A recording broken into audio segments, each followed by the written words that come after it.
Inside the Drag Closet with Jade. Join Jade DeVere and her fabulous team of guests as they discuss all things drag, from wigs to makeup to performances and everything in between. Join us at WLFE-DV.com for upcoming shows and more.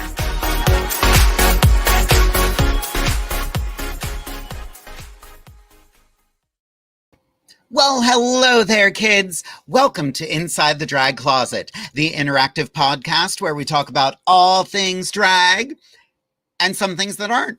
Who knows? We're really just here to have a good time. We have a fabulous show planned for you this evening. The incredibly talented Mrs. KASHA Davis is joining us here this evening. Super excited to introduce you to her. She is fantastic. I've worked with her a couple times. We've always had the best time ever. I am so happy to be joined by my lovely co-host, Amethyst Diamond, this evening. But I have to start with a little who, what, where. Who am I? My name is Jade DeVere. I am a drag performer based out of Central Pennsylvania. I have been performing for roughly 437 years now. What am I wearing? I'm wearing a lovely outfit that said was a 2X and is definitely not. I'm squeezed into it. I also have some fabulous hair by the incredibly talented Miss Ariana Autumn. Make sure you look her up on Instagram at Ariana Autumn. I call this hair the blue wave because, yeah. My face tonight is a whole lot of Wet n Wild Cream Stick. I just got a new bronzer too. I believe it's by NYX. I'm really enjoying it. My eyes are a combination of a whole bunch of different products. There's some Jeffree Star. There's some, what is the other group? Oh, I don't remember.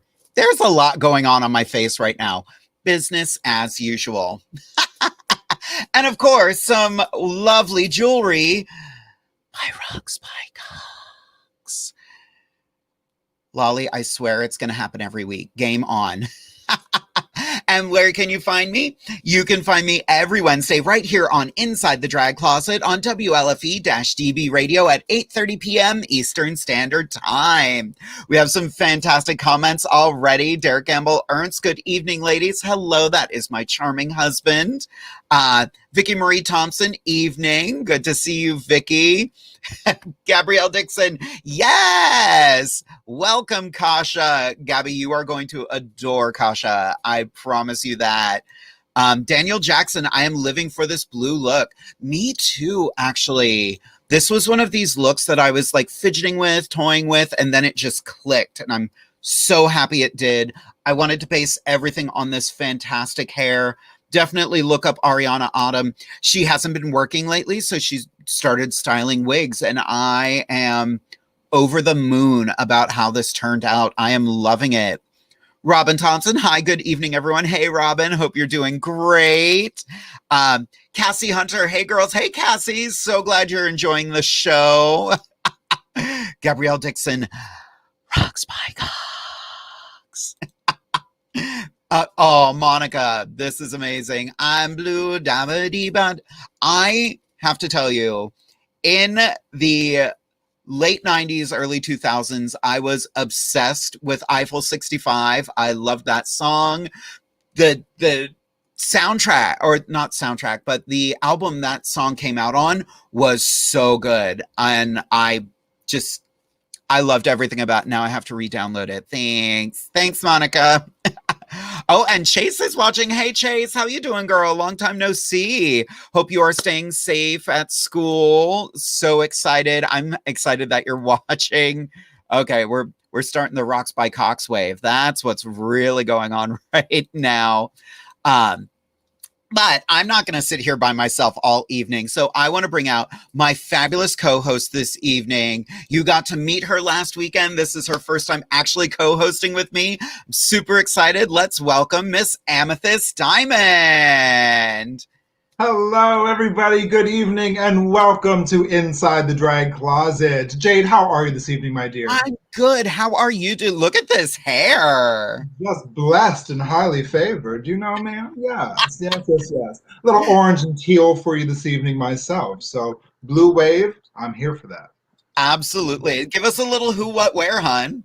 Absolutely, everybody. My name is Amethyst Diamond. I've been performing for about 22 years now. I started down in DC, but I currently perform here in central Pennsylvania.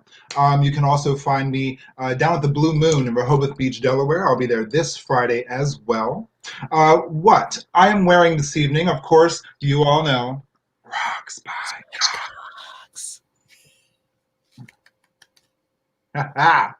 And my frock this evening is made by the one and only Love Shop. Love Shop, don't stop. Most of my costumes, as you can see back here, are all from Love Shop as well. So let's do it, ladies. Let's have a good time. I'm super excited about our guest this evening, all the way from RuPaul's Drag Race Season 7 is Mrs. KASHA Davis tonight. Are you guys excited or what? Oh, I am over the moon already. We have some fantastic comments. Vicky says, evening, Amethyst. Hi, Vicky, baby. Mwah. Cassie gives you a, hey, Amy. Hey, girl. Gabby Dixon, hey, Amethyst, you're giving me Jackie O realness with that hair. Yes, this is my interview hair. This is my News at 11 hair, yes. She has some very important things on her plate this evening, and she's going to talk about them. Yeah. I love this comment from Jason, Blue Wave for the presidency. Let's hope. We're so close. It is such a nail biter, and I don't understand why. I totally agree with you. This should be a blue monsoon, but there's a lot of stupidity out there, kids, but we're going to keep fighting, and I know we're going to win this one. Yes. My fingers are crossed. My toes are crossed. I've got My eyes everything are crossed. Exactly. I have everything crossed except my legs because I'm a lady and I'm airing some stuff out. I'm a lady from the waist up. Same. But not in this dress because, you know, it's not a 2X. I'm going to complain about that all night now. That's terrible. Literally, I put it on. I was like, boobs? Nope, can't do that. But I really like the dress, so it looks great. It looks fantastic. Thank you. I might give it to a skinnier queen, or I might build some insets for it so I can actually accommodate. Girl, it's short though. Oh, it's really short, and I'm a short girl. Like that's true. Well, maybe a tube top. It'd be a tube top on me, perhaps. Probably, yeah. I'm good with that. So, girl, do we want to bring in our star for the evening? Let's do it. I'm so excited. All right, kids, we are going to introduce to you. She was on RuPaul's Drag Race Season 7. She has been so busy during this time of absolute crisis. You can watch her story times on Facebook. You can follow her on Instagram, which I thoroughly recommend. She is one half of the Davises. You kids put your hands together for Mrs. KASHA Davis. Hello. Hello, darling. Hello. Yeah. How are you? I'm coming into you long distance here over the phone line here. I'm so excited to be here. Thank you for having me. You're welcome. Thank you for joining us. Let me move this around a little bit. There we go. Here we are. So, KASHA, give us a little who, what, where about you. Oh, well, I'm Mrs. KASHA Davis, International Celebrity Housewife, because of that, opening credits on RuPaul's Drag Race Season 7, which, in other words, just means I did shit it. No, but I'm a workhorse queen, and I'm just not going to let that bitch tell me I can't make it. So I'm going to keep on keeping on. And I live in Rochester, New York with Mr. Davis and Max. We've been married 17 years, 7 legal, 3 happy. And it's just been fantastic. Here I'm wearing a Costa Glam wig right here, who I adore. My jewelry is not by Rocks by Cox. It is by Amped Accessories, a nice button earring because I'm a lady. And this dress is on discount back from Lord & Taylor because they're going out of business in Rochester, and I know how to spot a bargain. I love that so much. There you have it. I love KASHA. I adore you. Oh my gosh, I adored you since the moment I met you. We had so much fun that night, and we had the next time together, and then the time at DragCon when I don't remember I saw you. And here we are staying in touch. And of course, any friend of yours is a friend of mine, and she's from Lancaster, and she too doesn't make clothes because she's not Amish. So I'm not. I tried it. Didn't like it. I don't either. So that's why we're going to be besties because we know how to shop. Yes, ma'am. Yes, ma'am. It doesn't have to be expensive. Don't buy this outfit. You know what? You keep saying that it doesn't fit. I think it looks fantastic. It does. The problem is I can't wear a chest, and I'm one of those queens. I have to pad my chest. I have to pad my hips. There's no room for anything in this. Okay. But we're old school queens in some ways, and it's okay sometimes maybe to not pad, or it's okay to try some different things. So I think you look fantastic. Thank you. Absolutely. Speaking of looking fantastic, I was living for, even though you don't remember seeing me, it's a girl, DragCon, how many thousands of people did you see? Well, I don't know. I don't know that I saw that many, but I do remember, of course I remember you, but when I looked at the picture, I'm like, I don't remember that moment. You know what I mean? So I felt bad. But of course I remember, the good times we've had together. Oh yeah. One of my favorite moments, we did Dickinson College together.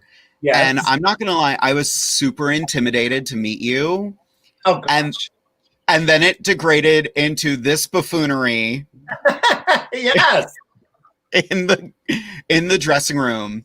I've done that gig every year since then. The year after you, we had the fantastic Shangela there.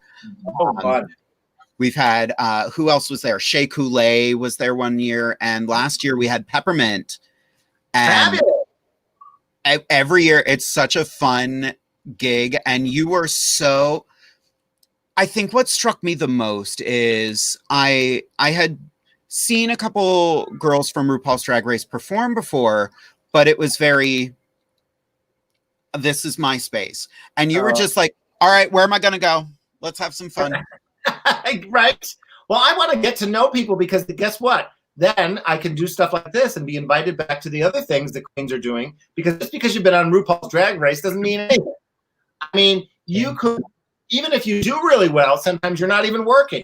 So, it's about connections in life, and it's important. And I'm no different than any other queen out there. So I was pleased to meet you, and I'm glad that we had a hoot in that dressing room that night. Oh yeah, definitely. I'm not going to lie, me and some of the other girls all had a chat afterward because you were like, hey, where does everyone want to go out to dinner? And we're all just like, girl, we're so tired. Because we're so used to doing gigs at 10:30 at night. And then all of a sudden I'm at home and I'm like, are you shitting me? It's only 10 o'clock. I feel like a dick. I have to text her. But it's, and like you mentioned yourself that you are a workhorse, and I look up to that so much. I want to know what it was like on the set of Hurricane Bianca 2. Oh, well, first of all, aren't we all Pennsylvania gals? Mm-hmm. So, of course, we're workhorses. We know how to work hard. And I think that is something that I learned from my parents and my grandparents, and it serves me well. And I hope that, and I know that you both relate. I see all those crowns behind you, dear. These old things. Those old things. No, but I mean, it's hard work to attain those crowns and to look at yourself and to just keep on going because you don't place all the time and all that kind of stuff. And so I love hard workers, people who don't expect things handed to them. This being on the set was so much fun because I was there with Darian Lake, my sister gal pal, and it was such an to this day I drive Mr. Davis crazy because I had never filmed a movie before, and it's so interesting what they do. So they film from different perspectives. So if you're speaking to another character, they film from behind your head, and then maybe from this side, and then maybe they want to film from that side. So you don't really have to learn your lines. They give you like 3 or 4 lines, and they say, okay, let's practice it 3 or 4 times, And then by the fifth time, you're doing different angles. You're able to try it different ways. And it was so much less pressure than theater because I was like, oh, we're going to do this like 25 times from different angles. And it was just a joy. I love that. I've only done like small like commercial stuff, but I've never done a film, and like I've always been hesitant to dive into it, but the way you mention it now makes me want to go, okay, maybe I'm going down the wrong path. If either of you have the chance, do it, because you get to keep discovering different ways you want to play. And I think to myself, like, why isn't Bianca worried? She has so many lines. She's like, oh, girl, don't worry. They're just going to give you a piece of paper, and you have to do 3 or 4 lines. You just have fun. And she's like, you want a cocktail? I'm like, I don't drink, but oh, my God. You know what I mean? Like, it was just so chill. But I'm not saying that film actors don't have talent and work hard. It was easier. Well, I can imagine it's difficult because it's spread out over such a time and you have to maintain that character the whole time. Right. Like with obviously. Go ahead. With stage, it's a little different because like I remember I was doing my stage combat certification a number of years ago, and my fight partner, Stacy, we had rehearsed our scene. We got it down pretty good. And then the day of the test, she completely changed how she was playing her character. And I was like, okay, I can work with this, but... And we got an award of excellence. Oh, wow. Yeah. I was like, thank you for turning that into a flirty scene, which I did not see coming, but thank you. So, Amethyst, do you have any questions for Kasha?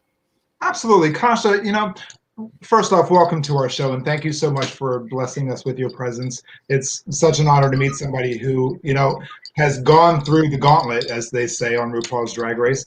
So what's life after Drag Race been like for you? Oh, my gosh. You know, there's a variety of ways I could answer that question, and I will say it as I sum it up. It's been a dream come true.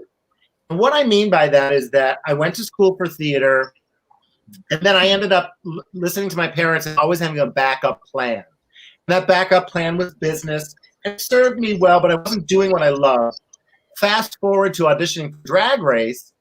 After coming home, Mr. Davis and I decided, he was like, you know, go for it. Make it your career. And I couldn't believe that I was going to do that.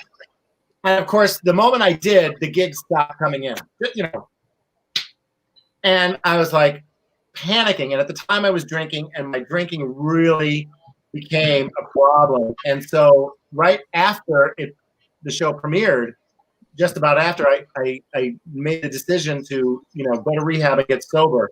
So not only was I following my dreams, I was cleaning up my act, and now today I just feel like things are lining up now 5 years later, and so I can't wait for what the next step will be. Fantastic. I didn't realize, like, I also have had a serious drinking problem in my past, and now I used to joke around, like, we have one show out here that we used to do every year, and it was the State Street pageant, where we found the trashiest and the filthiest we could find. That was the only time I would get effed up drunk in drag, because I was like, nope, Jade needs to be a certain way. And every year it was so therapeutic, and I ended up holding the title for a year. We had a year that nobody showed up to compete. So I was like, I'll compete. What have I got in my bag? And I emceed the show and competed at the same time. Oh my gosh. It was absolute garbage, and I regret nothing. There you go. And you shouldn't. You should never regret a damn thing in your life. Everything's Exactly. I agree with you. No regrets. No regrets. I've had my share of rock bottoms, and I don't regret them because they brought me to where I am today. I love that mindset. I think it takes, sadly, sometimes it takes that traumatic thing for us to grow. Absolutely. Yeah. And sometimes it's hard to see that, you know, when the issue is presented to you, but you get through it. The only way out is through. And at the end of the day, you never know what's on the other end of the tunnel. This year has been a challenge for everybody. 2020 has just been a bitch. And you got to learn to find the goodness in the dark. You know what I mean? And turn it into your light and turn it into positivity and then share that with everyone else. And that's what I've been focusing on this year, is just self-reflecting and then pushing that light out into the world. So, yeah. I love that. Me too. It's so helpful. And it's also helpful on the flip side to allow ourselves to have a bad day and to practice some self-care and, to be like okay with the stress of it all. Like, obviously last night and this morning, I was like, okay, deja vu, what is wrong with the United States of America? Now we're seeing a little bit glimmer of hope here. Let's not get too excited. But maybe, not talking too much politics, but it's been that. It's been COVID. It's been politics. It's, trying to take a look at look at what you did. You created this show to help people have a diversion or a distraction or whatever from some of the reality. And I believe it just truly is therapeutic. It helps people. So congrats to both of you. Oh, thank you. Thank you. I have to say, super happy to have Amethyst on board. Our dear sister, Fancy Dismount, had to withdraw from the show because she got an actual paid gig. And I was like, girl, I can't fault you that.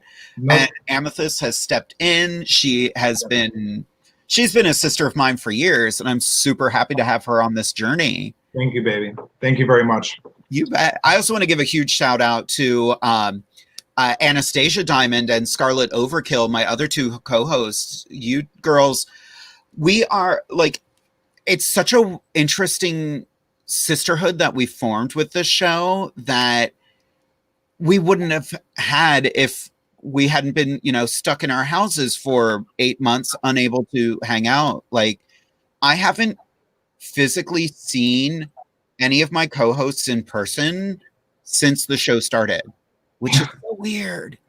So Isn't weird. It? Like I keep calling him my producer, Teddy. I've never met him in person. He's commenting, Ted here. And yes, I remember her being that I'm from Rochester, her and Maya Douglas. OMG, great. Love our Rochester girls. Maya Douglas is amazing. Legendary. Oh my God, yes. And gorgeous. Gorgeous. And the sweetest. And talk about somebody who can craft some amazing couture. She's outstanding. But you said you're performing live in Rehoboth now too, right? Yes, at the Blue Moon. Yeah, I love Rehoboth. I have never performed there, but I definitely used to drink at the Blue Moon. Well, maybe we can get you down there, girl. Would you come if I got you an invite? Oh, absolutely. I'd love to. I think at one point I might have been close. I'm not sure. And it could have been, it was a possibility at one point and then something happened. And didn't Christopher Peterson work there in Rehoboth? He sure did. Oh, one of my favorites that I first saw, and I was just so blown away. Absolutely. He is incredible. Incredible. Yeah. Right. Just character. I know. Right in front of your face. It's impeccable. I could never. No way. Well, You know what? It's a different form of drag, and that's what I love so much about drag. Isn't that what's great? Is that there's really nothing, there's no wrong way. That's what sometimes I get frustrated about Drag Race, is that the judges are up there saying, this is how it's supposed to be. Mm-hmm. Well, so says you, it's art, so there's really no wrong way. Exactly. But yet I understand pageantry, the dress needs to be a certain length, this needs to be a certain way, but drag in general. Well, I heard, I haven't had a chance to sit down and actually watch Drag Race Canada yet, but I had heard so many things about people hating on the judges, because especially the one judge who isn't a drag queen, he was trying to be like Michelle, and people are like, no, you don't get to do that. And I'm like, he's also a judge, so it's a tricky situation. That, and I just love Stacey McKenzie, and I've loved her since I saw her in The Fifth Element. Oh, yes. I haven't watched. I'm not going to lie. I haven't watched yet. I will, and I've heard the same thing. I think, though, that we have to understand that any reality show is not reality, and in some ways, the producers and the audience are looking for the drama and the shade. So we have to be able to take a step and understand that it is part of the acting of it. Exactly. Well, and that's what people want to tune in and watch. That gets butts in the seats. I get it. Right. I'm going to sell out. Me and my friend Scarlett, we were going to try to start a feud online just because we've auditioned so many times to find out, hey, now all of a sudden we hate each other. Put us on the show together. Episode 1, we come in and hug each other, and all the producers are like, shit. Go for it.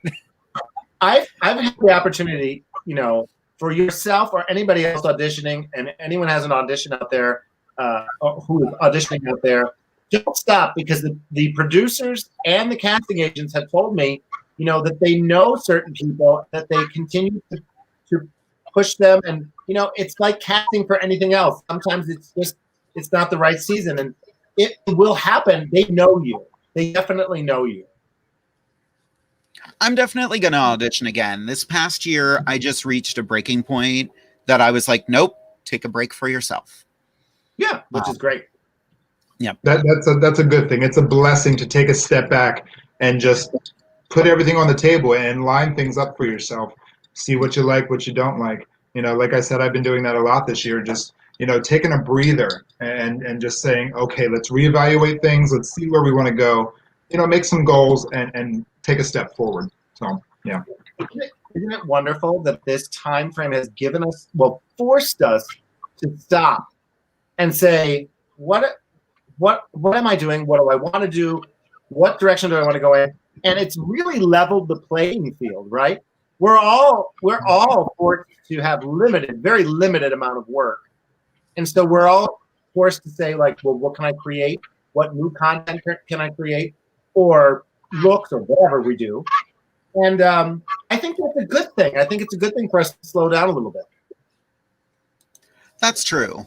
I agree. Like, there is a benefit to the grind and trying to get yourself done. Like, I started a YouTube series last year, but this year I was like, I'm taking a break from it.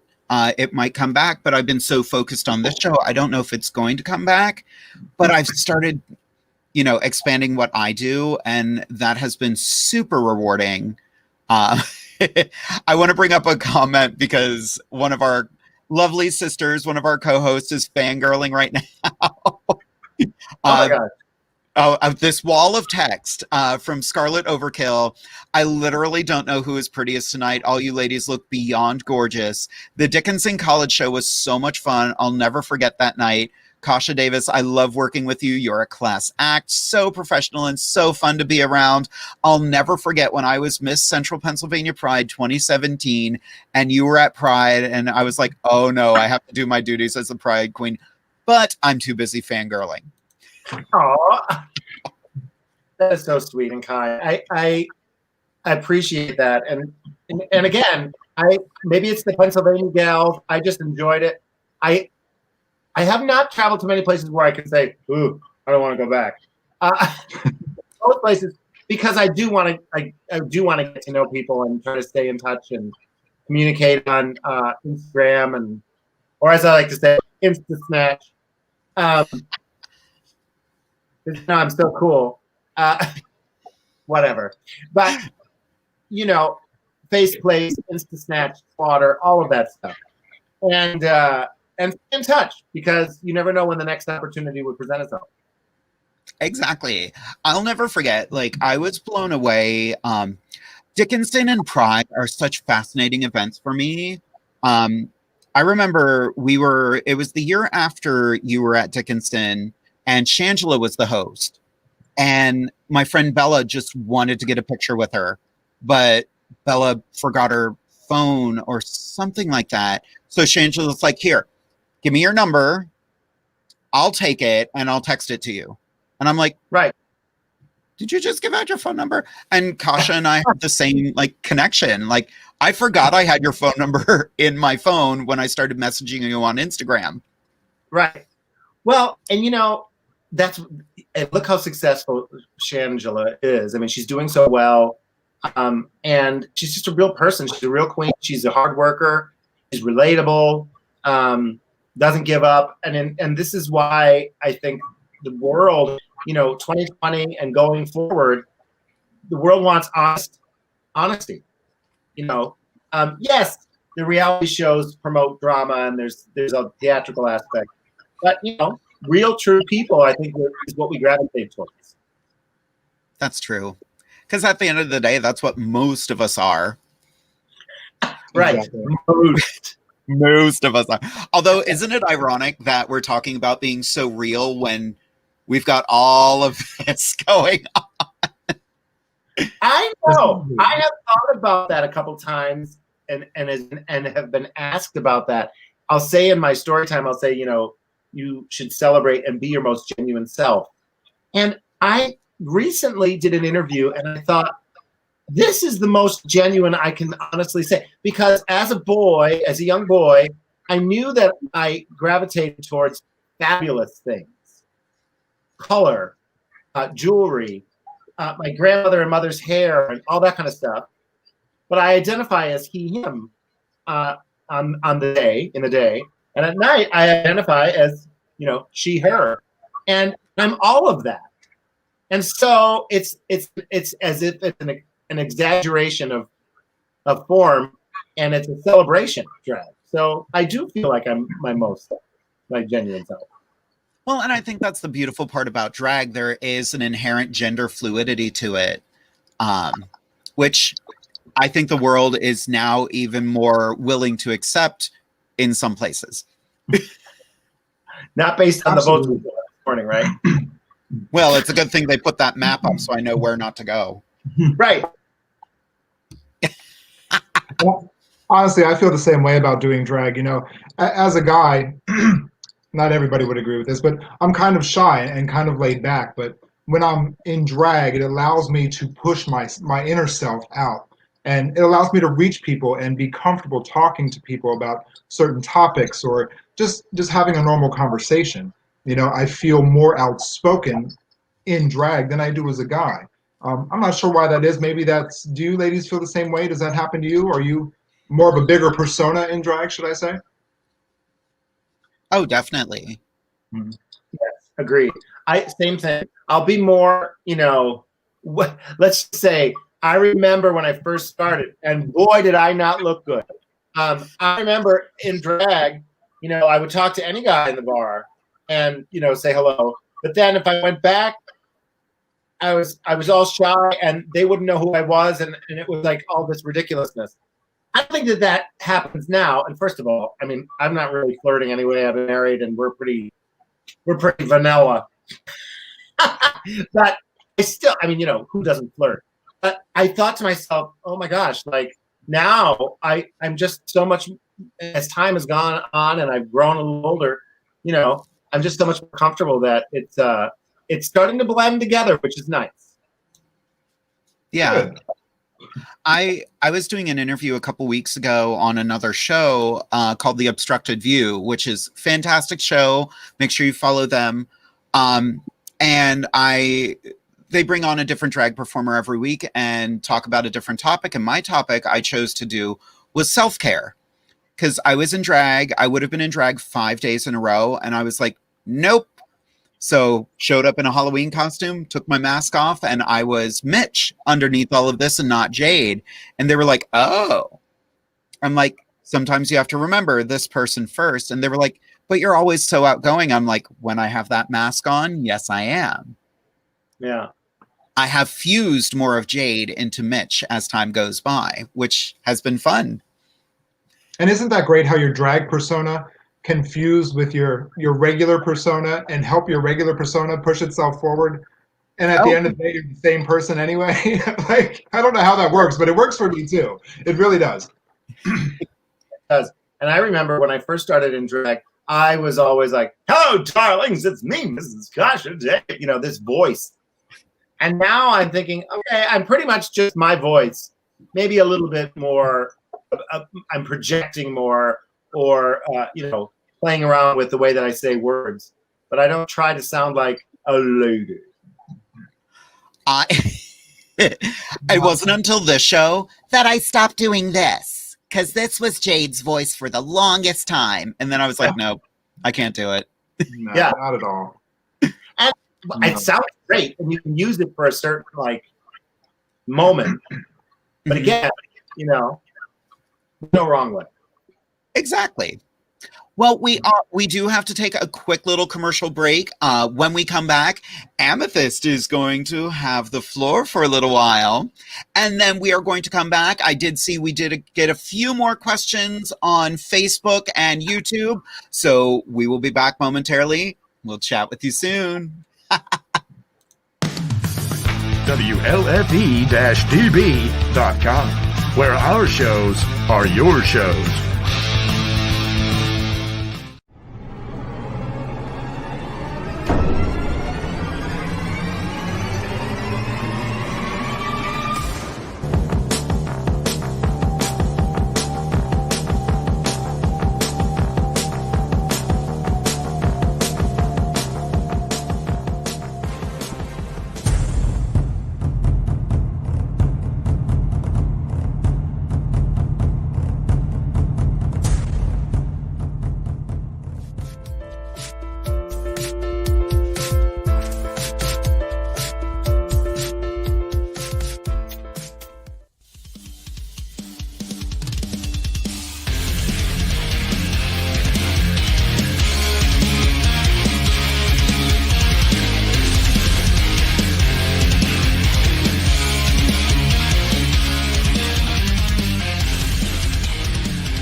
Hello, everybody, and welcome back here on Inside the Drag Closet. My name is Amethyst Diamond, and I'm about to interview the one and only Mrs. Kasha Davis from Season 7 of RuPaul's Drag Race. Are you ready? Let's bring her in and grill her, shall we?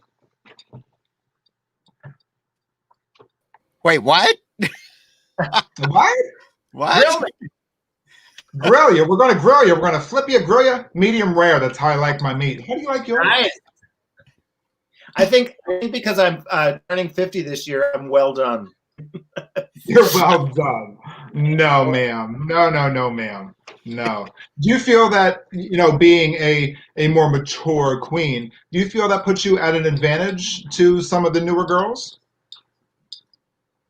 I think it depends on the scenario. I think in terms of competing on Drag Race, no. I think that there's definitely, much like the fashion industry, there's a desire for, youth.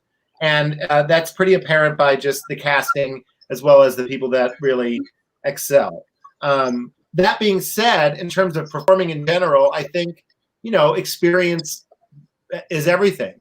And some people can do fantastic right off the bat, but then, without having had the experience and building the relationships and understanding that it's a business that you need to continue to foster and to grow and to communicate, that could create some stumbling blocks for people without that experience.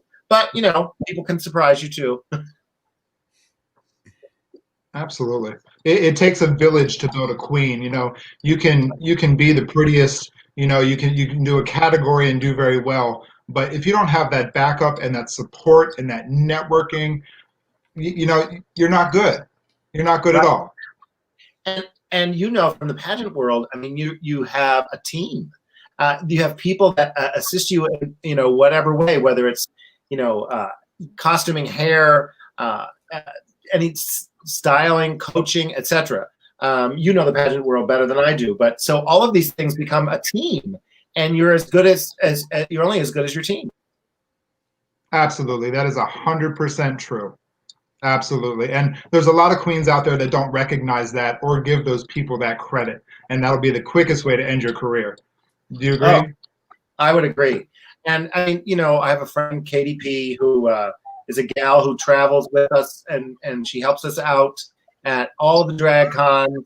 You know, I would be nothing without my husband, Mr. Davis. You know, we created Mrs. Kasha Davis together on a return trip from P-Town after seeing Miss Richfield 1981. And I just adore her. She just was such a hoot. And we saw her show several times, and her improvisational skills, everything were on point. And she had this, you know, storytelling way, and then it gave some positive messaging. And so the whole way home, he and I talked about what if I did drag and what would it be like, and we came up with the name in the car on the way home. That being said, to this day, without Mr. Davis, I mean, he helped me log in tonight. Yes, he is. We Look had at that. And I mean, it's so great to travel with someone that you care about. Some people have assistants, etc., and I think that it really becomes, you know, a personal assistant sometimes like that. You know, it becomes a companion. And so, who better to travel the world than with my husband? You know, we've been able to go to Australia, the UK, to Paris, and to be able to see places together that I can't believe were because of drag. Absolutely. And it's such a blessing to have somebody like that in your life who loves you and supports you. And, you know, at the end of the day, when you come home and you take your wig and your makeup off and you let that persona down, you know, you have that person there that is still there to love you and embrace you and hug you and support you. You know, it takes a lot out of you to do this and to push, you know, that persona out and be larger than life for everybody. So blessings to you. 17 years? You said 7 happy, 10 legal, or how's that? Yeah, I said my joke is 17 years together, 7 legal, 3 happy. Yes. Darian did the whole 3 happy thing. We've been happy. We have a great time together. He's my best friend. It's been interesting, you know, this since March, spending 24 hours together. I mean, I don't know anybody that I spent 24 hours together in my life besides this is the first time. Because even like growing up, you got away from your family. You went to school, but now he's working from home. I'm home. I don't travel. And it's been great. We've been having fun. And, you know, we know, like, I'll be like, I'm going to go for a ride. And I'll be gone for a couple hours, you know, bounce around some stores, give ourselves some space. But it's been really great. And it's, you know, we can just sit in a room and be quiet and be the happiest just sitting together. That's fantastic. Congratulations on your marriage. 17 years, that's a long time, and that deserves all the applause. Thanks. Well, you know, hey, listen, it's not always perfect. I did Google how to spice up the bedroom the other night. You know. Whatever helps, babe. Whatever helps. You do what you got to do. What is it, Sean Cody? I have to tell you, when we first started dating, living together, I looked on his computer and I said, I don't know why I was on his login, and I saw the name Sean Cody, and I got all jealous. I didn't know what Sean Cody was, and then I was like, he came home from work. I was like, so who's Sean Cody? And he's like, that's private. God. And I'm like, oh, so you have some friend named Sean Cody? He's like, dude. And he shows me. I was like, oh, never mind. Oh, it's just porn. Okay. And you like it now. Now you like it, right? Now you like Sean Cody. Now we're all friends. So, you know. Now Sean comes over for dinner. Now, sometimes you got to just pull up those videos just to spice up the bedroom, you know? You're like, oh, yeah, that's why there's a TV in here, not just for the Golden Girls. Exactly. Not just for HGTV either. Right? That's wonderful. That is wonderful. I'm taking notes. Notes over here. Jade, write that down. SeanCarty.com. Exactly. for a long, loving relationship is Sean Cody and the Golden Girls, and you're fine. That's it. Oh, I have to and that makes me feel well. Sean Cody makes me feel happy too, but that's unrelated. But no, like I'm also, I just celebrated my 6th anniversary. We realized we've been together for 8 years, and like he's basically Mr. DeVere at this point. Yeah, I have promised him he's going to be on the show at some point. I just don't know when that's going to happen. Hopefully soon, because Derek is a joy and a pleasure. One of my favorite people. A hard worker. He helps produce the shows and the flyers and whatnot. And he's so good at it. So from me to you, Derek, I love you. Mwah. We'll get you on the show very soon. Yes, make that happen. Scarlett and I were joking around, like we're going to do an episode where the 2 guests are going to be our husbands, but we have to paint them. I have to paint my husband as Scarlett Overkill, and she has to paint her husband as Jade DeVere. Yes. Yes. That's a good idea. Well, Mr. Davis does like to get in drag sometimes. They're only every so many 5-10 years for Halloween, and she is a diva. Her name is Ginger Montclair.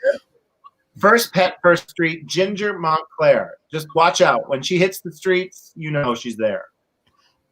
Same with that one. That's Miss Husky Varna. She's my little chainsaw. I like that. Husky Varna. That's beautiful. Now, Kasha, would you allow your husband to compete for Drag Race? Do you think there'd be some animosity there or no? He would never do it. He would never do it. He would never do it. He likes, he's a very talented singer, and says that he gives it up, but he still sings on occasion, and would. And he is very good at the business aspect of things, and very, very, very helpful and patient with technology. I mean, I've done a show with my friend Aggie Doon. We did a show, an impersonation show, similar to what Christopher Peterson does, but more quick change lip sync. We would do, 18 numbers back to back, quick costume changes. And Mr. Davis would do all the lights and sound. And, if anything were to go wrong, we would be able to improvise, but he was just as much a part of that show as we were. And so to have him and to share those talents, but to get up on stage and do the runway, he gets a little bit like, it's not his passion. That makes sense, though. I mean, my husband's the same way. He's like, granted, he'll get up on stage and have fun, but he second guesses himself. And that happens, He's also, won a pageant before himself. He was Mr. Stallions for a year. And I was very proud of him for that. I didn't win, but, whatever. And he had a very glittery give up, did he not? Oh my God. I'm going to download that picture because it was ridiculous. I would have clawed my face off. He had glitter everywhere. He was so inspired to just create this drag fantasy as a bio king.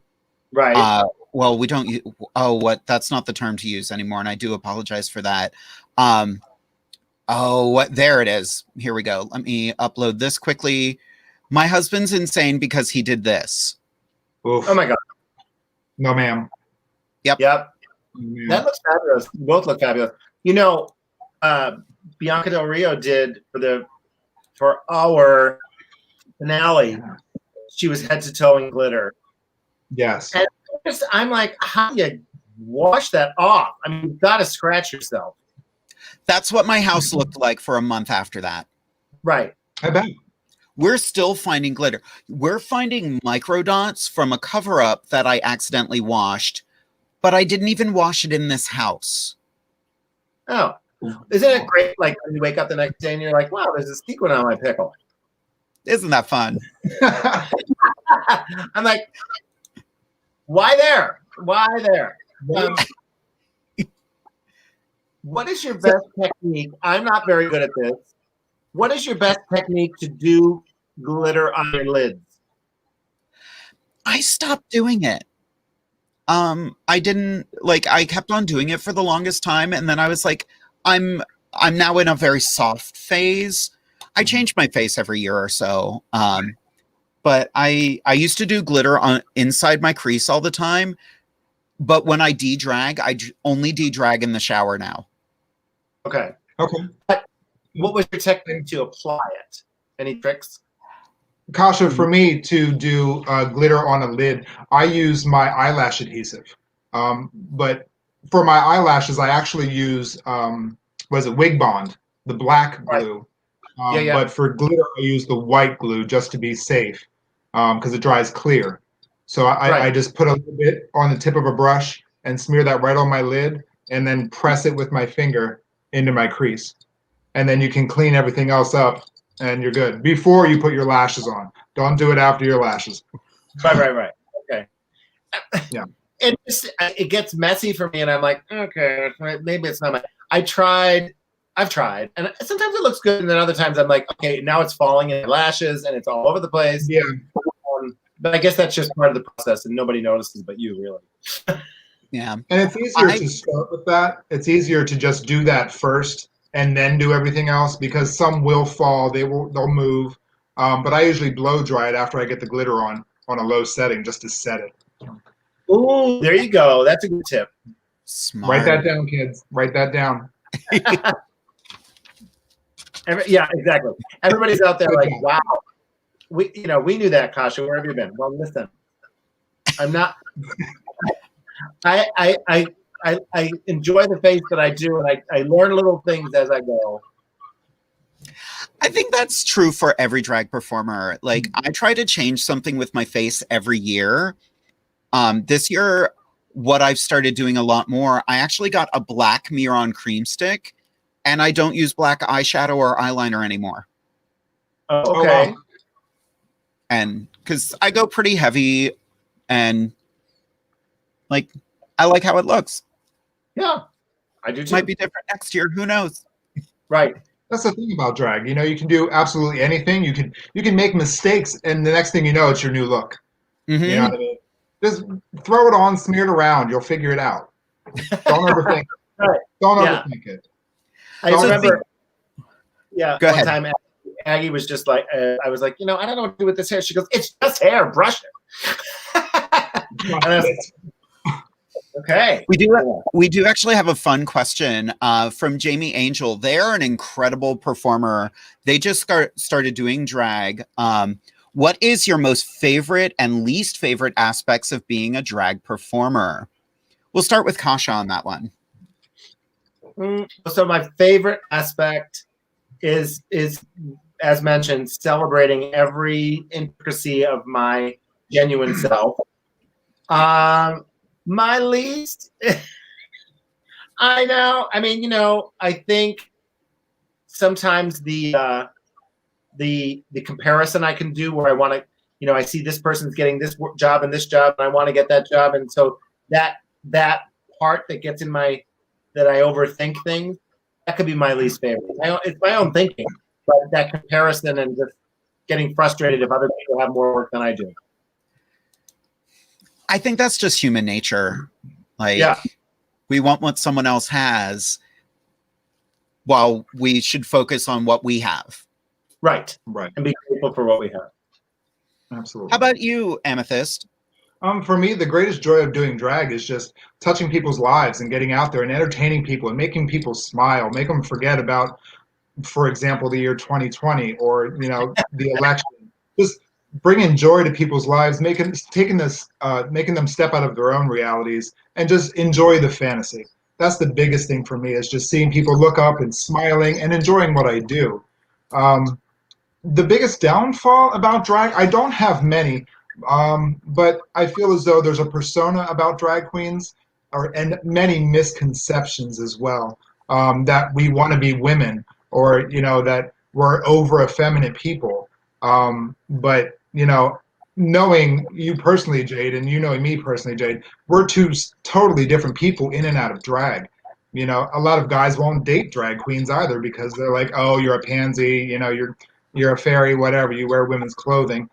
there's no pleasure in what I'm wearing right now. Like, it's such a big misconception, and I want to break that stereotype. You know what I mean? I agree. I love performing. I love being an artist. I love being my own director. I've actually been in the process of writing a show. I'm hopefully going to be workshopping it next year at the New Jersey Renaissance Fair in a slightly altered format, but that's my goal at this point. My least favorite aspect of being a drag performer is putting it on. I hate getting into drag. I like, once my makeup clicks, I'm like, oh, okay, there she is. But until I get there, I'm like, why? I feel you. Why do my eyes look like this right now? I feel you. Until you get your hat on and your lashes, you're like, to hell with this shit. Yeah. Absolutely. That's wonderful. We do have a fun comment here from WLFE-DB Radio Network. We miss Rochester drag. We need to work with you girls with Kasha. Oh, yes, we miss Rochester drag too. It's nice to be able to do our show. We've had a long running, I think it's 10 years now, Drag Me to Brunch that we do, that I'd love to have you gals guest with us.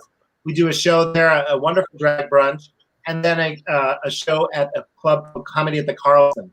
And I love it because, you know, I was taught early on that if you can't host, you're not going to have a very long career in drag. And so stand-up is a form of hosting where you're up there for 20 minutes and you might lip sync a little bit, but then you're going to tell some stories. And it's so much fun and such a great challenge. And as you said, Jade, it's a great way to workshop and develop some shtick that can become part of your shows, and it's great. So I think that's almost like a lost art in drag too. I remember last year my husband and I went to Provincetown for the first time, and we walked around. First impression was, wow, this place is really gay. yeah. And I remember just walking down Commercial Street and like, we're like, okay, this is kind of artsy. And I look over and I'm like, are the Kinsey Six really just singing on the street? Where the hell am I? This is like the gayest Ren Fair ever. Yeah. That's where Mr. Davis and I, we had both of our honeymoons. So I say both because we had one that was our first marriage that was just before it was legal. And then when it was legal, we went back and celebrated our honeymoon again. You know, why not? And they were both in P-Town, and we just love it there. Yeah. I wasn't ready when I first got there, but by the time we left, we were like, oh, we're going to come back here. And then COVID happened, and we didn't. There you go. But next year. Quick question from Ted Van Son. Where does Kasha mainly perform now? Mainly, I perform right here in my basement. You can catch my drag story time for children of all ages every Wednesday at 4 and Sunday at noon. And then I have 2 video series that come out weekly, one on Mondays, Mondays with MKD, and it's me taking off my makeup and sharing some motivation and some positivity. And then Life with the Davises, a show that Mr. Davis and I do together. That's on Thursdays. And at that point, other than that, I'm bookable for cameos. They're a hoot. Oh, right. And her cameo info is right down there. Yeah, that's the COVID schedule. So my husband just commented, when he does the glitter look, he used Garnier Fructis Pure Clean finishing paste because it doesn't dry out. Just slather it on and put on the glitter. That's interesting. And, you know, not exactly related, but I saw a tutorial recently where somebody was doing, you know, if they do like a full coverage foundation color, total body, like maybe all green or all pink or whatever, that they were just, the way they were talking about it is that you mix it into a foundation and you get the foundation to the color you want, and then you use the foundation all over versus just that palette. I thought that was Sure. I was running out a number of years ago for Derek stepped down as Mr. Stallions. He wanted to do a Steven Universe number. And we painted my drag son as as Amethyst. Yeah. Painted the kid just purple. And it was an endeavor. But I had like a little bit of purple left. And I was running low on clown white. So I put them all in the same tub, put them in the microwave for a minute, took it out, stirred it. And now I have this lovely lavender. If I ever want to do a look like Juno Birch, I am ready to go. Oh You're my ready to go. goodness. Yeah, I thought that was so interesting. I saw somebody doing that on a tutorial. I was like, oh, note to self if I ever decide to go all green or something. Or maybe I'll go all yellow and jaundice and just keep pushing. There's always time for a cocktail and Mrs. Liver Failure. Just keep it going. Kasha, do you do any celebrity impersonations? I love to do Liza Minnelli. When we do our impersonation show, I do Liza, Bette Midler, Tina Turner, Judy Garland, a lot of the classics. That's fantastic. And Yeah. have you ran for pageants, like pre-Drag Race? Did you compete in pageantry or anything like that? I competed in 2 different pageants. One here in Rochester for the Miss Rochester pageant, and then one in Syracuse for Miss Syracuse. It was a different time in drag, and I didn't love it. I think that I would consider it as I've been doing drag more now. I'm fascinated to watch the pageant and to see the transformation and the perfectionism and all that. And sometimes, my drag back then was a little bit messier, so I just thought it's not my shtick. And but now I've learned a lot, and I think, well, yeah, maybe I would. But I have such a respect for that aspect of drag. It's amazing. And again, as we mentioned earlier, to have a team to help you to watch for every little detail is so vital. Every year, my husband and I usually catch snippets of the Miss Gay America pageant, which for anyone out there who has never watched it, definitely do it. It is a spectacle. It is amazing. But I always kind of thought, that's probably not my path. That's not my style of drag. And then I saw a queen do a talent number. Her name was Mary Nolan. And I laughed nonstop. She did the Boca Grove condominium report from Mad TV, and it was like a whole bunch of people as in an old folks home doing like dance routines, dancing the house down as they're like dancing with walkers. And I was like, that is amazing. Jade, did you see when Asia O'Hara ran for Miss Gay America? Did you see her talent number that year? Oh my goodness, she did Aretha Franklin. I forget the song, but I mean, just dancers just kept coming out of the woodwork. I'm like, how many people does she have under her dress? Like, it was just fantastic. And she was just recently here in Pennsylvania performing. And just such a sweetheart and such a genuine person. Like, she just oozes joy. So, Kasha, have you worked with Asia?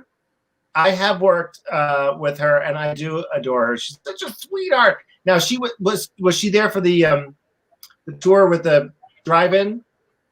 They did the Halloween tour, which I believe was in Philadelphia. Okay. I believe. They were doing them in drive-in theaters, and I just thought that was so creative, with regard to COVID. But yeah, she's a great host. I saw her hosting the Vegas show, and she was just phenomenal. And she pulled myself and Darian up on stage, which was really sweet. That's fantastic. I think she performed up at the Woods as well, which I want to know how she dealt with that. So the Woods is a huge clothing optional resort. Never heard of it. I performed there once and I was not prepared. Right. I'm performing around the pool. I'm taking dollar bills, just kind of like, I don't know where any of this money is coming from, but thank you. Well, we have Jones Pond Campground is a place here in the Rochester area, and Aggie is the mistress of the shows there. She does an amazing show there, and sometimes it's clothing optional, and it just makes me laugh. I'm in the middle of doing New York, and I'm like, well, hello, So just the tip. Just the tip, and it just makes I giggle. I remember one time when we were all out one time out on the town in Canada, in Toronto. We went to a strip club, and we walked in, and everybody was having a good time, and I just giggled the whole time because I'm like, they're just dangling and dancing around, and it's cracking me up. So I'm not the best around, public nudity. I have to start to laugh, and it's not, maybe because I get nervous. Right. That's amazing. Yeah. I remember I was having a rough day that day. My husband let me know a friend of mine had passed that morning. I was like, kind of wish you had waited, but I'm also grateful. Like, I was all over the place emotionally. So I did my first number, which I don't even remember what I performed. I think it was some ABBA mix. And I only did ABBA that day. My second number, I went back into my dressing room, started crying. I was like, girl, pull your shit together. Come on. Put on this orange gown. I performed this 6.5 minute mix of Chiquitita where I don't dance at all. I just walk around. And by the end of it, I'm standing at the wheelchair ramp at the pool. And I'm like, this is how this is going down. And I just walked into the pool in an orange gown. And I'm like, this is my life right now. Game on. There you go. Were you padded? Did you have padding on? Let me tell you, not easy to get out of a pool when all of a sudden you're 50 pounds heavier. Gravity. So at Jones Pond, after a show, I don't remember Dive Into the Pool. It was the song. And Aggie's like, okay, now after this, at the end, you and I will take off our cover-ups and have our swimsuits on, and the spotlights will follow us, and we'll run down and jump in the pool. And I was like, okay. And I was hot, and I'm running down, and she's like, on count of 3, jump in. And so I jump in. Well, next thing you know, I can't get up out of I stink, and all my pants are like, and I'm like, I could not, between the wig and the fingernails, it felt different. And I was like, oh my gosh, I thought I was drowning. And so I get my face up to the water, up out of the water, and I'm gasping. And she's like, I can't swim either. I'm like, oh my God, no one can hear us because the music is blasting and we're drowning. But we made it. It was a good show, and we made it. We survived. Oh my God. That's hilarious. That's a memory right there. The closest comparison I can say that I've done to jumping in a pool is drag queen jello wrestling. Have you ever done that? I have not. I don't recommend it. What was that like? Oh my God. Cold, very, very cold, very sticky. Yeah, very sticky. I'm never again. Yeah, and that's the end of whatever wig you wore. It's like, that's... Yep. She's done. Thank you. Time to grab another shake and go. Well, exactly, Jade. That's when you have that box of shake and go wigs where you're like, okay, this will do. I'll get out on, and then it's going to get ripped off or something. Yeah. Yes. Never throw out your old stuff. You never know when you have to dive in the pool or wrestle some big bitch in a pool. Right? Seriously. I have a Tupperware bin of wigs that I'm like, I usually bump them up or something, but then they just lay there. Absolutely. And they wait. And they wait.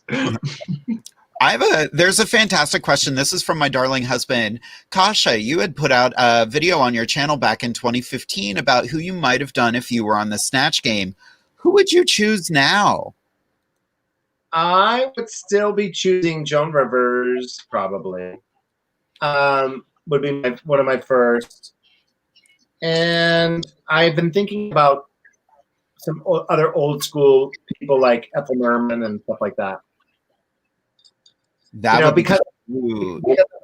Because I'm an old school queen and an older diva, I would do somebody like that. Classic old Broadway or Hollywood. That's fun.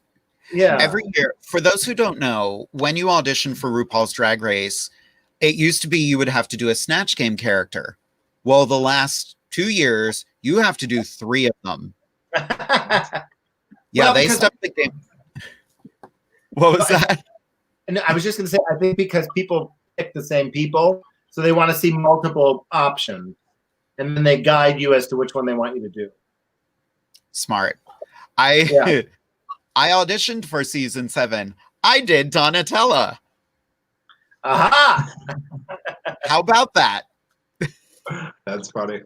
That Who is did I funny. do last year? I did Queen Elizabeth. Oh, good one. I did Kim Davis, that a-hole who wouldn't let gays get married. Yeah. And then I was like, who inspires me as a drag performer? I was Judy Tenuta. Good one. I rented an accordion just to film an audition tape. It was dumb. I loved it. It was Oh, yeah. No, not dumb. Dedication. Dedication, yes. Craft. Who would you be, Amethyst? You know, I really don't know. I honestly, I have no idea. I've been told I look like certain people, but I've never personally done an impersonation or tried to. So I don't know. I really don't. Maybe Whitney Houston? Perhaps. Maybe. I don't know. I can see that. Who do people say that you look like? Vanessa Williams, Donna Summer, Whitney Houston, Janet Jackson. Right. So, yeah, I've never done an impersonation.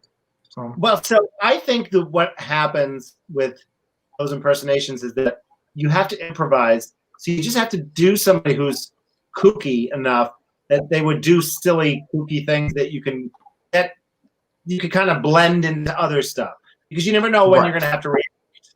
So it's not always about how you look. It's about the fact that you can improvise. Exactly. One thing my husband and I talk about a lot, because there are a lot of comedians I've thought about doing, but at the same time, if you're going to try a comedian, you have to be funnier than them. And that's typically a battle you're not going to win. Right. So I've tried to avoid like, oh, I love this comedian's sense of humor, but I'm not going to do them because, that's what they do.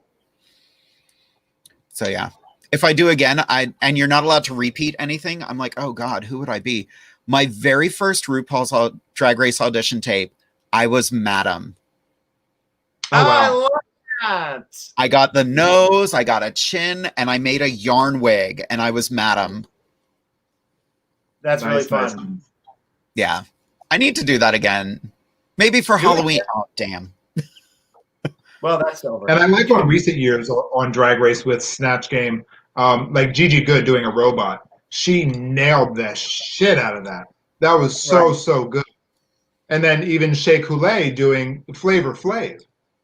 You know, you really got to think outside the box with characters like that. And they both did a fantastic job. I thought it was super impressive. Yeah. I've seen clips of Jimbo as Joan Rivers, and I died because Jimbo. Yeah. So good. I haven't watched Drag Race Canada, but I've watched every clip of Jimbo. Right.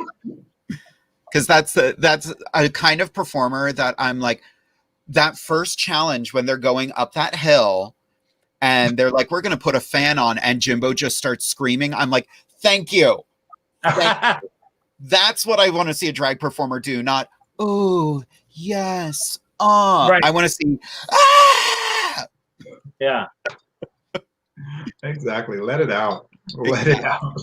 We have another fantastic question here from Rob Thompson. What kind of funny mishap have you had while performing?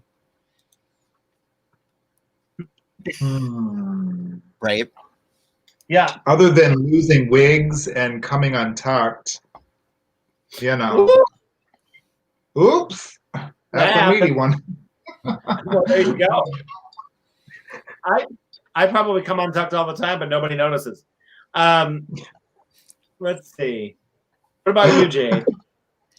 Well, I was performing at Stallions one time, and the backdrop fell on me. I was there for that. I got onto Willem's beatdown because of that. You just reminded me of my funny, embarrassing moment. So I was performing at that show with my friend Aggie and Mr. Davis, and they had risers instead of a stage like that they use in a party house, and they have them tied together. Well, something wasn't tied properly, and I'm doing What a Feeling, and I go to lay back in the chair busts, I go through the chair, the riser breaks, and my wig goes Let me tell you, every woman, and especially the plus-size gals, came up and they tipped me well that night. They were like, we feel you, you know? And it was a great night. So I thought maybe I need to just add that, you know, fall into every performance where the stage breaks. I can take it, and so I can get tipped well. But that was a moment. And I mean, the chair was stuck around my waist, and the wig was off, and balls. Oh, God. Oh, And it probably made the performance even that much better for the audience, you know, for the sake of entertainment. Exactly. For the sake of it, I did it for the people. The show must go. I want to talk about, you know, I've been following you on Instagram, and we talked about before the show started. I get such joy seeing you and Max on Instagram. For those who don't know, well, I'll let Kasha describe Max. Well, I describe Max as my soul pup. Max, there he is, my baby. Oh, clicking around upstairs. I can hear him clicking upstairs right now as we are doing this, waiting for me to go to bed. He at night will sleep his head on my belly and his butt on Steven's chest. And he just has to be, you know, touching us. We adopted him, and he was, you know, he wasn't well, and we nursed him back. He's so grateful for that. And we got him around the time when I first was in my sobriety journey, and he taught me how to be in the moment. And I didn't know, I heard about people talking about that and meditation and all that, and I was like, okay, I'm a, you know, energetic go-getter, and I was like, I don't get it. And I watched one day Max just looking out the window, just sort of like the way that he would look at the leaves or a bird or a squirrel. And he didn't get excited. He was just observing it. And I thought, he just looks like he's in so much peace. And I would practice with him. I was like, show me what you're doing, you know. And I just feel like we have such a connection. He knows if I start to get anxious or angry, he comes over and puts his paw on my chest like, come on, you know. And he's just amazing. Isn't it amazing how dogs know? Oh, they do. Absolutely. And they can communicate, and they sense, and yeah, they're amazing creatures. Indeed. My friend Elise, it never ceases to amaze me. My friend Elise had a service dog named Burke. Sadly, Burke has passed a number of years ago, but Burke could tell when Elise was going to have a seizure. And it boggles my mind how a dog can predict such a thing. Although Burke was a pain in the butt too. We all went out to one night, and he knows, like, if he boops his nose on her knee, that means, hey, something's coming. Where do I get my treat? Oh, okay. But then he would start going around the table and booping everybody else's knee, like, hey, I did the thing. Right. And we're like, listen. I do that too. That's how I get my snacks. You know? That's fair. She's under the table. She's under the table booping something. I don't know what it is, but she's under the table nonetheless. It's been a rough year. What can I say? It's been a rough year. 2020 has been unkind. Yeah. I'm looking through the chat to see if we have any more questions here. Everybody has been so wonderful and appreciative. If I tried to read all the compliments that we've been getting tonight, we would be here for another hour and a half. Well, our screens don't have the space for our heads will get too big. Exactly. Just yeah. Hi, everybody. Welcome to Inside the Drag Closet. This is all I can fit now. Sorry about it. But yeah, we've had some amazing viewers this evening. Got Alexa Paris just sending us a whole bunch of love. Thank you so much, girl. Kasha, is there anything any fun stories you wanted to tell to everybody? Just gonna throw you on the spot. Just throw me on the spot. Well, no, I think that it's an interesting time. I'm grateful for whatever opportunities I get to continue to perform and to explore the, artistry of drag. And I just hope that if anybody's watching and they're curious about either starting or, celebrating, a part of themselves that they are hesitating to do, that they can see somebody, this 49-year-old fella here who said, you know what, I'm going to take a chance. I'm going to keep on doing it. And the more that I do and the more that I continue to create, the more opportunities that continue to get presented to me. And it's just been so fantastic. So,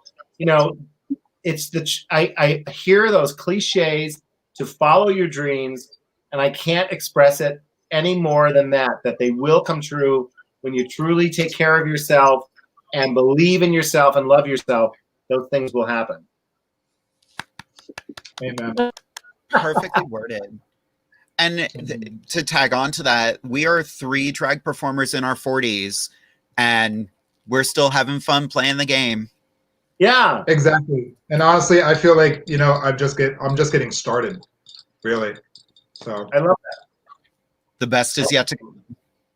The best is yet to come. hopefully. I love that you're Hopefully. saying I'm just getting started, because people would ask Tina Turner, who's my favorite celebrity and performer, they would ask her, about her age. And she's like, age is just a number. I'm just getting started. I love that you just said that, because it's true. Every day is a new opportunity to get started. So Yes. Yes, indeed. And especially with drag, you do the drag you want to do. Everybody, that's one thing, we talked about it briefly with RuPaul's Drag Race. They are looking for certain things, but if you truly want to do the drag that brings you joy and makes you happy. Right. Absolutely. Don't try to be anybody else. Well, and that's such a tough thing when people say just be yourself. Sometimes, at least for me, that process was like I was trying to give the audience or the drag, the person who was the show director, what they thought was fantastic of other performers, instead of just doing the songs I love and doing the drag that I love. And the more that you do, people will gravitate and watch that. And it's the worst thing you could do is try to emulate somebody else. Obviously, you could be impersonating somebody else, but somebody else's drag. Do you boo? And in the end, that's what people will gravitate towards. I'm going to tie that into, next week's episode. I'm very excited because we are featuring non-binary drag performers. And we're actually going to I'm going to bring up a picture of one of my darling drag children, Mr. Treats, will be performing or will be here next week. And they used to get a ton of hate because their drag, they started as a drag king, but they didn't want to be a masculine drag king. They wanted to be a feminine guy. They went very David Bowie, and people were like, you're a drag king. Why are you wearing lashes? You're a drag king. Why are you doing this? And they were like, I'm going to do the drag I want to do. And those Right. comments usually come from people who don't do drag. There you go. I also get to show off being a grandmother next week because my drag grandchild, Baby Flamingo, will also be on the show next week. Oh, Yeah. wonderful. Look at They are- baby. Oh, Yep, they are so amazing. They're such an adorable little drag clown. I adore my drag kids and grandkids so much. I have 4 kids. I don't know how many times they've procreated. I said, just tell me around the holidays and Nana's going to be here for you. there you go. Good for you. That's fantastic. Exactly. Like I love my drag family. I I have 4 kids, Izzy a he, Mr. Treats, Mikkel Bono, and Mona Moorhead, and they bring me so much joy. I found out that Mikkel and I are 2 days apart birthday-wise. They're a Valentine's Day baby. Oh. And yeah, I'm so excited. February 14th, right? I'm February 12th. Mikkel is February 14th. And I'm the 21st. That's awesome. March 12th. March 12th? Awesome. So you're 1 month behind me. Mm-hmm. Hey, Pisces girl. I just found out I share a birthday with Latrice Royale. Oh, wow. Yep. Royalty. She's another one. Like, I want to reach out to her. I did a gig with her like 8 years ago or something like that. And I'm like, I want to get her on the show, but I'm such a wuss. And I just need to grab the bull by the horns and do it. Do it. Just do it. Especially, like I said earlier, the playing field is level. People are sitting at home. They're waiting for your call. This is the time. The time is now, Jade. True. For you to contact people for your life. Yes, ma'am. Exactly. I love that. Next week, we're also bringing back our Woo Girls of the Week. I'm very excited. My dear friend Chris is going to be joining us. She's worked for Disney and Universal and the New Jersey Renaissance Fair, the Pennsylvania Renaissance Fair. She has been acting and turning the party, and her and I have such fun conversations. I'm super excited to bring her into this little drag world. So, Kasha, do you have any final words for the kids watching at home? I just want to say thank you for having me. Yeah, it's been a joy. It's been great to have the time together and to chat and just chill out and have a seltzer and some relaxing tea. Absolutely. I hope that all of our dreams come true politically, and I hope that everybody stays healthy and safe. Agreed. Hang out a little bit after the show closes. I do want to kiki a little bit off camera too. All right. Amethyst, any last words for everyone? I just want to say thank you to Mrs. Kasha Davis. Congratulations on your success on the show, RuPaul's Drag Race, and in life as well. It's a pleasure to talk to somebody who has been through the gauntlet and lived a good life, you know, and is mature as I consider myself to be. So it's nice to get that perspective and that old school drag, because that's always what my drag will be.